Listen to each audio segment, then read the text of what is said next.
Hello guys, so for today's video ay gagala nga pala kami and I'm so excited. Wow. Kasama ko nga pala si Mal, si May, tsaka si Philip. So papunta kami ngayon ng Real, Quezon. Pero bago yan, first stop over namin ay kumain kami dito sa Sagbat.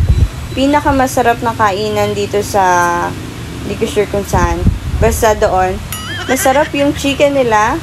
At yan ang in-order ko at may pa-free sabaw sila. After nyan ay ito, bumiyahe na ulit kami kasi medyo mahaba yun from Binangonan to Real, Quezon, mga sabihin na nating 2 hours. Medyo naligaw nga kami dito pero konting-konti lang naman. So, ang sarap talaga magbiyahe once in a while. Hindi yung parang puro trabaho ka na lang ganyan. So, mag-ano ka din, mag-unwind ka din, diba? Para makalimutan mo lahat ng problema at stress mo. Stop over ulit kami. Uminom muna kami ng soft drinks kasi nakakauhaw pero yung soft drinks mas nakakauhaw din pala. So, ayan, tamang chill-chill muna, usap-usap kasi nakakapagod palang umangkas. Alam mo yun?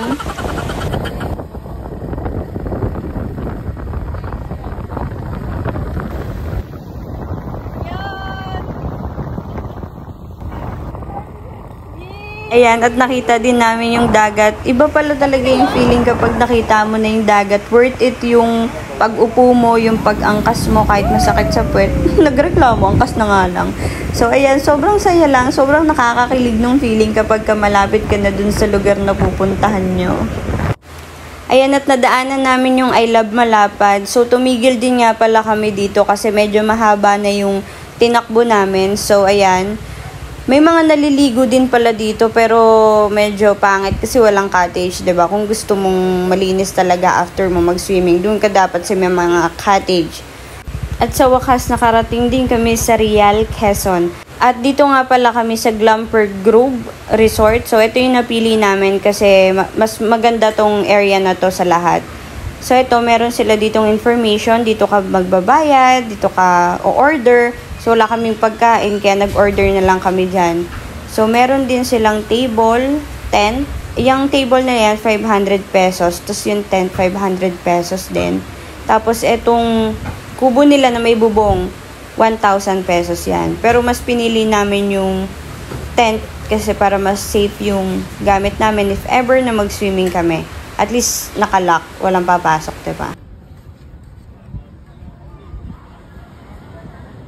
Dahil wala nga kaming pagkain, umorder kami ng food namin dyan. So, iyan, made to order yan. Ang in-order namin dalawa ni May is pork barbecue and kala Philip is boneless bangus.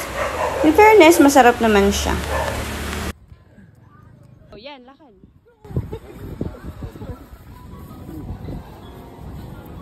Ayan, ituturo po kayo sa sa mountain po. Wala eh. Lang po gawa sa pera kayo. Wala akong gano'n.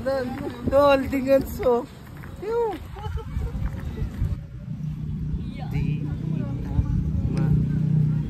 Tangya mo! Uy! Uy, anong binibidyo mo? Ikaw? Uy, ang ganda ng video. Anong video? Ng camera?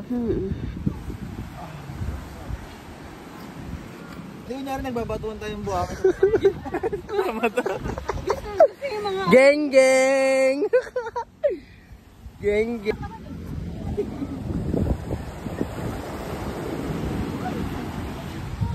Ayan guys, pauwi na nga pala kami. So, hindi na namin na-video yung pagsiswimming namin. Basta in-enjoy na lang namin. Sobrang worth it naman nung biyahe namin na to at nakulayan din ng drawing. Hanggang dito na lang din pala ang aming video at salamat sa inyong panonood. Ride safe sa aming apat kasi mag-aalas 6 na, focus na kami sa pag-uwi. Please like and share and pa-subscribe sa aming YouTube channel. See you on our next vlog. Thank you!